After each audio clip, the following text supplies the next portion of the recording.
मंच पर समुपस्थित राष्ट्रीय आर्य निर्मात्री सभा के केंद्रीय अध्यक्ष, हमारे लिए परम सम्माननीय आचार्य जितेंद्र जी, संरक्षणी सभा के अध्यक्ष आचार्य संजीव जी, समस्त आचार्य वृंद, आर्य गुरुकुल महाविद्यालय की संचालिका प्राचार्य आचार्य सुशीला जी, सभी संबद्ध सभाओं के पदाधिकारीगण,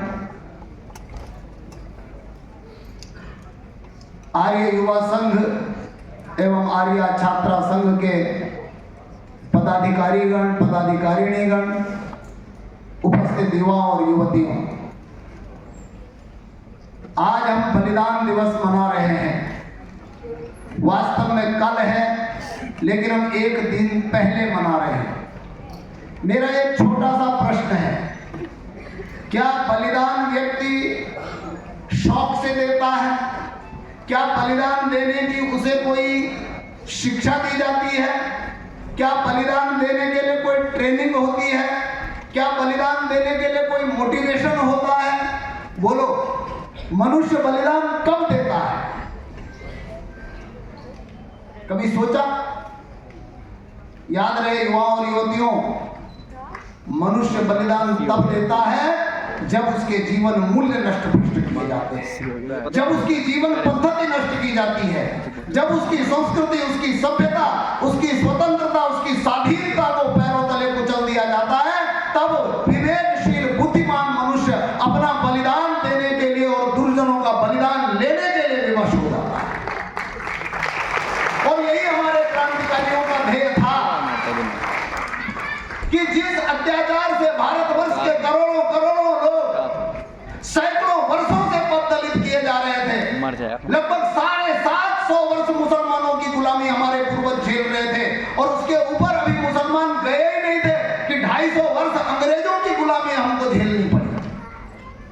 और इस गुलामी के काल में जो दुर्दशा हमारे समाज की हुई, जो राजनीतिक, सामाजिक, धार्मिक पतन हमारे समाज का हुआ, वो मुट्ठी भर लोगों को समझ में आया। और जिन मुट्ठी भर लोगों को समझ में आया, वो अपने घर छोड़कर चल निकल पड़े। इसमें कोई धनी मानी लोग ही थे ऐसा नहीं है, इसमें कोई गरीब लोग ही थे, अभावग्रस्त लोग ही थे ऐसा नहीं है। यदि एक तरफ गरीब घर का बेटा चंद्रशेखर आजाद था, तो दूसरी तरफ संपन्न घर का बेटा भगत सिंह था। लेकिन किस कारण से ये एक रास्ते पर चल रहे थे? वो कारण था उनके भीतर विचार की सरणी। वो विचार, जिस विचार के बल पर हमारे ऋषियों ने हमको अथाह बौद्धिक संपदा दी, वेद दिए, दर्शन दिए, उपनिषद दिए, वेद के अंग दिए, उपांग दिए, और यहां कौन सा ग्रंथ नहीं था जो नीति बताता था, रीति बताता था?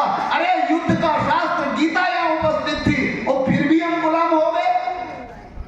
इसका एक ही कारण है कि हमने अपने ग्रंथों को, अपने सिद्धांतों को जानना, समझना और उस पर चलना छोड़ दिया, और इसलिए हम गुलाम हुए थे। और उसी गुलामी को मिटाने के लिए मात्र 3 क्रांतिकारी बलिदान नहीं हुए जिनका बलिदान दिवस हम मना रहे हैं, भगत सिंह, राजगुरु और सुखदेव, बल्कि सैकड़ों, सहस्रों और लाखों लोग बलिदान दिए। उनमें से हम मुट्ठी भर लोगों को जानते हैं, हम असंख्य लोगों को नहीं जानते। लेकिन वो सब चाहते क्या थे? वो चाहते थे करोड़ों लोगों का सुख, वो चाहते थे करोड़ों लोगों के जीवन में स्वाधीनता, वो चाहते थे करोड़ों लोगों के जीवन में स्वतंत्रता, वो चाहते थे करोड़ों लोगों के जीवन में शिक्षा, विद्या। लेकिन क्या मिली? देश आजाद हुआ, सेक्युलर घोषित कर दिया गया, और आज जो शिक्षा हमको प्राप्त हो रही है रोजी रोटी के उद्देश्य से, और उसमें भी लाखों लोग हैं जो उतना भी प्राप्त करने में सक्षम नहीं हो पा रहे। जीवन का उद्देश्य क्या है? जीवन का महत्व क्या है? जीवन किस लिए है? इसकी तो बात भूल जाइए। शिक्षा में कहीं कोई स्थान ही नहीं है, ना न धर्म का, न संस्कृति का, न सभ्यता का, न स्वराष्ट्र का, न स्वाधीनता का। यह तो जो कुछ हम सीख पाते हैं, समझ पाते हैं, सुन पाते हैं, वह तो अपने आर्य पूर्वजों की देन है। अन्यथा कहां इस राष्ट्र में कोई सिखा रहा है? आज की विद्या में इसके लिए कोई स्थान नहीं है, आज की शिक्षा पद्धति में इसके लिए कोई स्थान नहीं रह गया। लेकिन यदि आप पढ़ेंगे पंडित रामप्रसाद बिस्मिल की छोटी सी आत्मकथा, तो आप उसके अंतिम चरण में देखेंगे क्रांति गुरु पंडित रामप्रसाद बिस्मिल कहते हैं कि वो जेल में हैं, अपनी आत्मकथा लिखते हैं, तो लिखते हैं काश हमने इस रास्ते को न चुना होता। क्योंकि जिन लोगों के लिए हम ये रास्ता चुने, जिनके उत्थान के लिए हम सोच रहे हैं, उनके भीतर तो इतनी क्षमता ही नहीं है कि वे अपने उत्थान के बारे में सोच पाए। काश हमने उनको जीवन, समाज की, राष्ट्र की सिद्धांत उसको आगे बढ़ाने की विद्या दी होती, शिक्षा दी होती, लाखों लोगों के जीवन में विद्या का प्रकाश फैलाया होता, तो हमारा राष्ट्र अतिशीघ्र उन्नति को प्राप्त कर सकता था। अर्थात वो चाहते थे कि यदि हमने जीवन मूल्यों को देने का प्रयत्न किया होता, यदि हमने ऋषियों के सिद्धांतों को सिखाने का प्रयत्न किया होता, यदि हमने इन मानवों को, जो क्रांतिकारियों को चोर और डाकू कहते थे, एक क्रांतिकारी क्या सोच करके निकलता था जानते हो? कि यदि मैं पकड़ा जाऊंगा, यदि मेरी फांसी होगी, तो देश में उथल पुथल मच जाएगी, करोड़ों लोग सड़क पर आ जाएंगे। लेकिन आपको पता है कि जैसे ही वो क्रांतिकारी पकड़ा जाता था, सगे संबंधी उससे संबंध स्वीकार नहीं करते थे।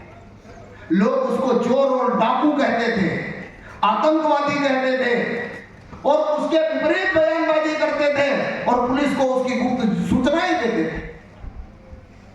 आज कैसा समाज है? क्या आज उससे हम ऊपर उठ चुके हैं? क्या आज हम उससे आगे बढ़ चुके हैं? हमारे युवक हमारी युवतियों का सौदा करते हैं, हमारे ही लोग हमारी जड़ें काटते हैं, हमारा ही समाज हमारे ही जीवन मूल्यों को नष्ट करता है। और जब हम सीधा करने का प्रयत्न करते हैं, तो ये समाज कहता है ये तो उल्टे चल रहे हैं, क्योंकि उन्हें उल्टा ही सीधा दिखाई दे रहा है। इस सब विभीषिका में आप मुट्ठी भर युवतियां हैं, आप मुट्ठी भर युवक हैं, जिनसे हम सब ने आशा की है, एक विश्वास जगा है कि ये हमारे आर्यों के वंशज, ये हमारे आर्यों के पुत्र पुत्री, ये हमारे सपनों को अपने हृदय में स्थान देंगे, ये उस रास्ते पर चलेंगे, ये क्रांतिकारियों की आत्मकथाएं पढ़ेंगे, ये उनके जीवन से शिक्षा लेंगे, और उस पर चल करके दिखा करके हमारे और उनके सपनों का संसार बनाएंगे, उनके और हमारे सपनों का राष्ट्र बनाएंगे।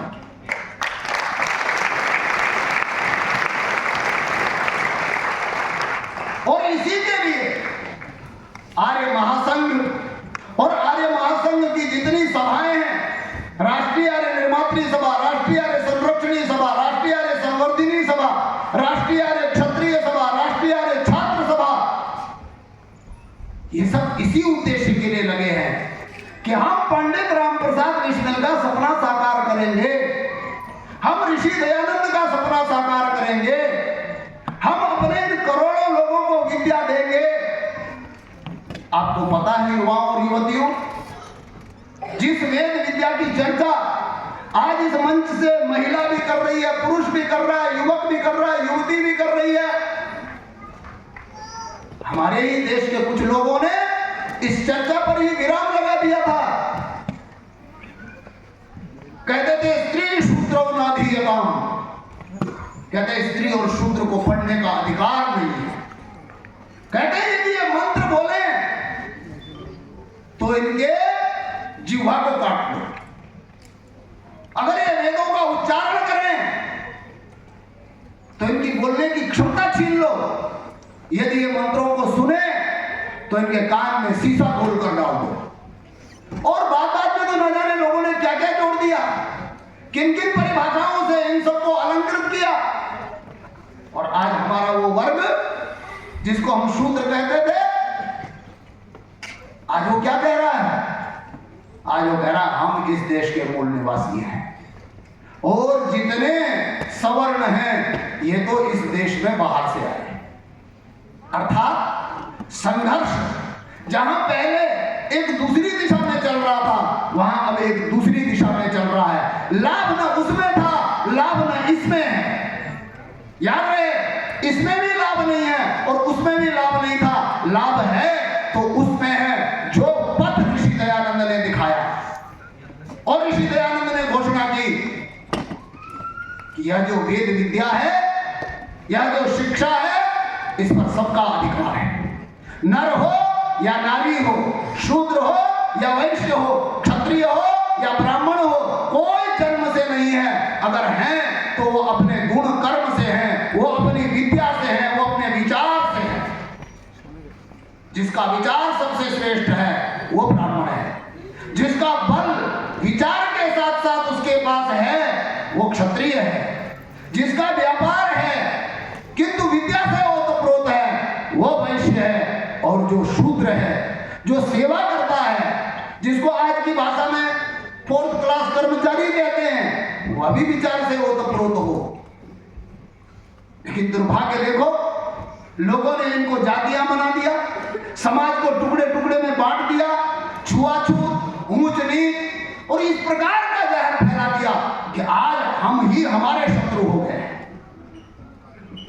इस सब विभीषिका से, इस सब अंतर्द्वंद से यदि बाहर निकालने वाला कोई योद्धा है, कोई वीर है, कोई शूर है, तो वो एक ही है और उसका नाम क्या है?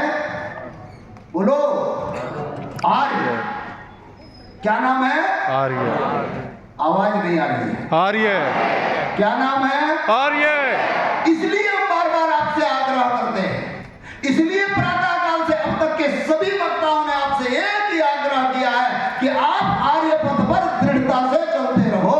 आप आर्य पथ पर निरंतर चलते रहो, बिना किसी शंका के, बिना किसी प्रश्न के चलते रहो, क्योंकि समस्त प्रश्नों का हल यदि है तो इसी पथ पर है। अन्यथा ना जाने कितने संप्रदाय, कितने मत, कितने मतांतर इस विश्व में फैले हुए हैं और सर्वाधिक यदि हैं तो इस देश में फैले हुए हैं। जिस देश की कभी एक विचार हुआ करता था, एक मत हुआ करता था, वेद मत।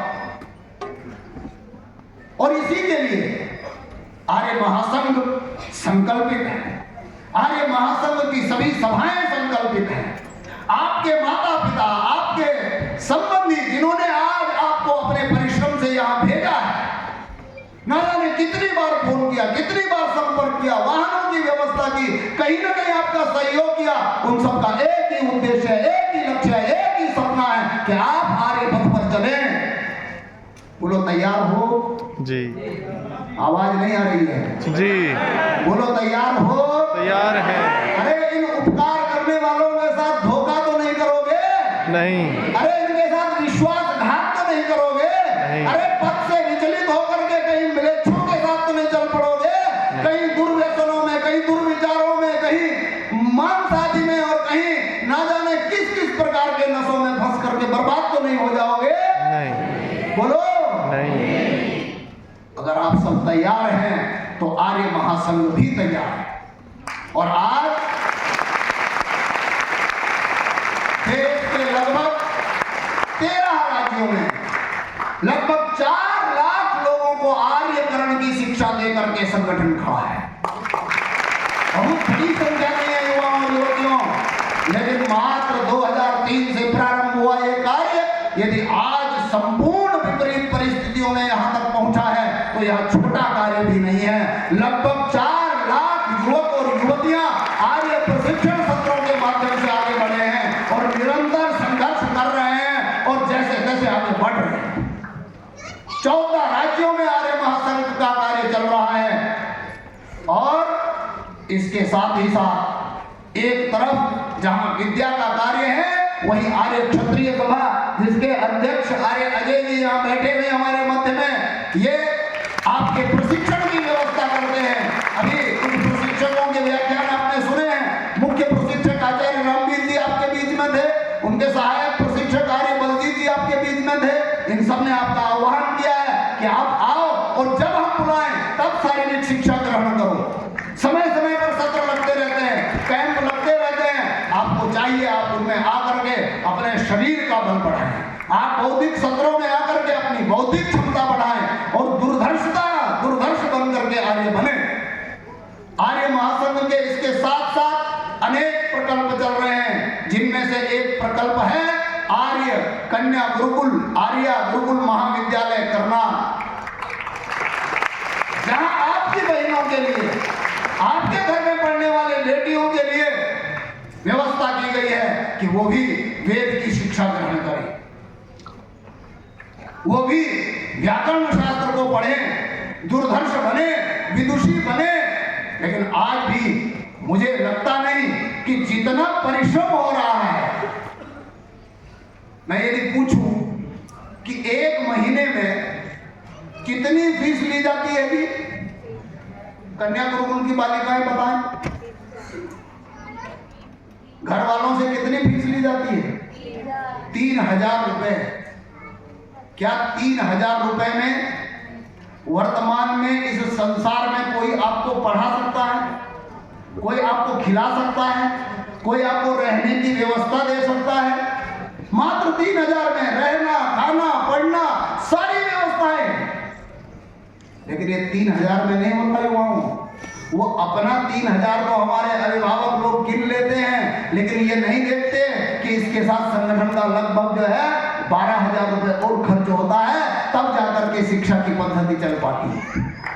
लगभग कुल खर्च एक बालिका पर 15,000 रुपए आता है। एक अष्टाध्यायी प्रोजेक्ट चल रहा है इन्हीं की शिक्षा के लिए, जो करोड़ों का बजट है, जिस पर रात दिन हमारे मूर्धन्य विद्वान लगे हुए हैं। पंडित परमदेव मीमांसक जी रात दिन उस पर कार्य कर रहे हैं, स्वयं कर रहे हैं, और अनेक विद्वानों से रात दिन कार्य करवा रहे हैं। उसको कौन तोड़ेगा? उसके पीछे जो आचार्य जी की व्यवस्था, इनके साथ लगी हुई जो युवतियां हैं, जो इनके रात दिन शिक्षा देने का कार्य कर रही हैं, उसका आकलन कौन करेगा? और तब भी जब आपकी बालिकाओं को प्रवेश मिल जाता है तो कुछ ही दिनों में आपके घर के लोग नाराज हो जाते हैं। कुछ ही दिनों में आप साल 2 साल में ही आप बालिका को निकालने के लिए तैयार हो जाते हैं।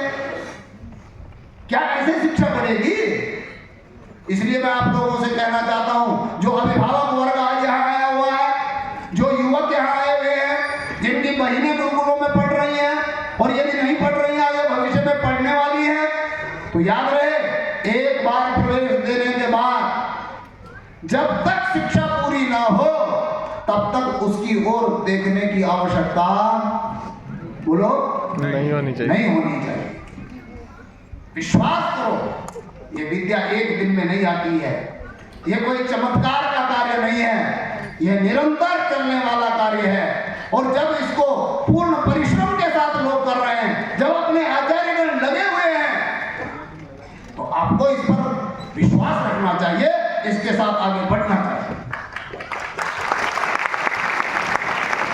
अब तक 20-20 बालिकाओं का प्रतिवर्ष 2 वर्ष से प्रवेश हो रहा था। अब हमको कुछ परिस्थितियों को देखते हुए और अभिभावकों की मनस्थिति को देखते हुए इसे और थोड़ा कठोर करना पड़ रहा है, और 20 के बजाय सिर्फ 15 का प्रवेश हो पाएगा। ये आप लोगों की चंचल मानसिकता के परिणाम से हो रहा है। यदि आप लोग दृढ़ता से डटे रहें तो हमको इस प्रकार का कार्य न करना पड़े। इसलिए सावधानी बरतें, उन्हीं बालिकाओं को लाएं जिनके बारे में आप निश्चिंत हो चुके हैं कि पढ़ाना है, तो बोलो गुरुकुल पढ़ाना है। इसके साथ ही सूरजगढ़ में बालकों के लिए गुरुकुल खोला जा रहा है। वह भी अष्टाध्यायी प्रोजेक्ट के अनुसार व्याकरण, वेदांत और उपांग के साथ वेद का प्रकल्प बनेगा। और अन्य भी हमारे प्रकल्प चल रहे हैं। और उसी सूरजगढ़ गुरुकुल में आने वाली 29 तारीख को वानप्रस्थों के लिए साधना कुटियाओं का शिलान्यास होने वाला है। जो लोग उसके निकटवर्ती हैं, जो लोग इस विषय में आशा आकांक्षा रखते हैं, और जो हमारे 50 वर्ष से ऊपर की आयु वाले लोग हैं, जैसे आज यहाँ मुख्यतः युवक और युवतियों को दिया गया। आप सबने दिन भर तप किया, कहीं बाहर बैठे रहे, कहीं इधर खड़े रहे, लेकिन प्रधानता इनकी रही है। वहां प्रधानता उनकी होगी जो 50 से ऊपर के दंपति हैं उनको मुख्य स्थान दिया जाएगा और आप सबको उनके लिए व्यवस्था और सेवा में कार्य करना चाहिए। बोलो करना चाहिए कि नहीं करना चाहिए? करना चाहिए। है जी, कुछ लोग तो बोल ही नहीं रहे हैं। करना चाहिए। अरे आज हमारे लिए उन्होंने किया है तो बोलो उपकार का बदला प्रत्युपकार करना चाहिए कि नहीं करना चाहिए? तैयार हो?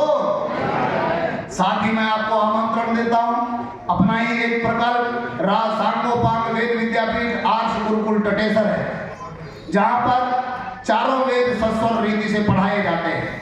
आर्य समाज में लोगों ने कई बार प्रयत्न किया लेकिन मुश्किल से 1 या 2 वेद कहीं पढ़ा पाए, कहीं व्यवस्था कर पाए। 2002 से हम लोगों ने यह प्रकल्प प्रारंभ किया। वैसे तो किया था 1999 से, लेकिन 2002 से इसको व्यवस्थित किया गया और आज अनेक छात्र अपने गुरुकुल से पढ़ करके अध्यापन कार्य कर रहे हैं। आज भी गुरुकुल में चारों वेदों का वो जो सस्वर परंपरा जो सृष्टि की आज से वेद जिस रूप में प्रकट हुआ था उसी स्वर, उसी मंत्र, उसी लय के साथ अपने गुरुकुल में पढ़ाया जाता है और निरंतर गुरुकुल आगे बढ़ रहा है। आने वाले 26 तारीख को श्री रामनवमी के दिन गुरुकुल में छात्रावास, नवनिर्मित छात्रावास और भव्य यज्ञशाला का उद्घाटन कार्यक्रम है। जो लोग एनसीआर क्षेत्र में रहते हैं, जो निकटवर्ती हैं, वे कार्यक्रम में अवश्य पहुंचे। इसी प्रकार आने वाले मई मास में, जून में आप सबके लिए, युवकों के लिए और युवतियों के लिए आत्मरक्षा प्रशिक्षण का सत्र, कैसे हम स्वयं की सुरक्षा करें, कैसे हम प्रतिदिन व्यायाम करें, कैसे दिनचर्या को आदर्श बनाएं, कैसे हम वीर योद्धा, वीर क्षत्रिय बने, इसकी ट्रेनिंग देने के लिए आर्य क्षत्रिय सभा आपको आमंत्रित करेगी। आपको वहां पहुंचना है। आने वाले समय में जो परिमंडलों का गठन कर दिया गया है, आप में से कुछ लोगों को जानकारी होगी, कुछ को थोड़ी होगी। अपनी जानकारी बढ़ाइए, संगठन के बारे में पूरी जानकारी कीजिए और संगठन के साथ तालमेल बना करके चलिए। आर्य महासंघ आप सबके लिए ऐसा वातावरण बनाने में जुटा हुआ है, ऐसा समाज के संरचना में जुटा हुआ है, ऐसे राष्ट्र की परिकल्पना कर रहा है जहां आपके आने वाले वंश सुरक्षित होंगे। आज हम सुरक्षित नहीं है। संसद की रिपोर्ट कहती है कि 2 वर्ष में 19 और 20 में 13 लाख युवतियां हमारे देश की लापता हुई हैं। कितनी? 13 लाख। कितनी? 13 लाख। जरा सोचो, जिसमें से 70% 18 माइनस है। आप सोच सकते हो, हम लोग कहते हैं दोस्तरे हिंदुस्तान 2-2 दीनार। अरे ये 2-2 दीनार तब नहीं, अब भी चल रहा है। हजारों युवतियों का व्यापार हो रहा है, लाखों की अस्मिता की बेची जा रही है और लाखों त्राहिमाम कर रही है। बचाने वाला कौन है? यदि अब भी हम सजग नहीं हुए, अब भी हम सावधान नहीं हुए, तो हमारी वंशवेल मिटेगी, हमारे आने वाली पीढ़ियां मिटेंगी और हम कुछ नहीं कर पाएंगे। चारों ओर परिस्थितियां विपरीत हैं। आशा, आकांक्षा और विश्वास सिर्फ एक से है, और वो कौन है? बोलो कौन है? आर्य। इसलिए आर्य बने रहो, दृढ़ता के साथ बने रहो। अपनी कुछ ऐशनाएं, कुछ चाह, कुछ इच्छाएं त्यागनी पड़ी, त्यागो, तप करो, त्याग करो और इस आर्य विद्या का जो द्वार आर्य महासंघ ने आपके लिए खोला है, वेद विद्या का जो द्वार आपके लिए खोला है, इसके भीतर आओ, विद्या का अवगाहन करो, निरंतर अपनी विद्या को बढ़ाओ, आधुनिक विद्या को भी बढ़ाओ और अपनी वेद विद्या को भी बढ़ाओ। आर्य महासंघ आपका आह्वान करता है कि हमारा एक एक आर्य आचार्य बने, हमारी एक एक आर्य आचार्य बने, एक एक विदुषी बने, एक एक विद्वान बने और इन करोड़ों लोगों के पथ प्रदर्शक बने जो आज दीनहीन है, पराधीन है, धर्मांतरित हो रहे हैं, लव जिहाद में पड़ रहे हैं और ना जाने किस किस लोग में लालच में आकर के अपना धर्म, कर्म, अपने सिद्धांत और अपनी जीवन पद्धति को भूल बैठे हैं। इनकी रक्षा करनी है, इनको ऊंचा उठाना है, इनकी उन्नति करनी है, तो एक ही उपाय है, आर्य, आर्य और आर्य। आप सबने पूरे दिन और ध्यान से इस प्रकल्प को सुना है, समझा है और आगे बढ़े हैं। आप सब लोग निरंतर ही इस पथ पर बढ़ते रहेंगे आप सबका बहुत बहुत धन्यवाद। इसके साथ ही जैसा आर्य विक्रम ने अभी भी आपको बताया कि एक CSC सेंटर का आर्य युवा संघ के द्वारा संचालन किया जाना है। आर्य महासंघ घोषणा करता है कि उसके लिए 25 लोगों के लिए छात्रावास की व्यवस्था, 25 छात्र वहां रह सके, वो अपना अध्ययन कर सके, अपना विकास कर सके और आधुनिकतम ऊंची से ऊंची पोस्टों पर भी जा सके। उसके लिए आर्य महासंघ 25 छात्रों का छात्रावास वहां निर्माण अतिशीघ्र करेगा। इसी घोषणा के साथ आप सबका पुनः धन्यवाद।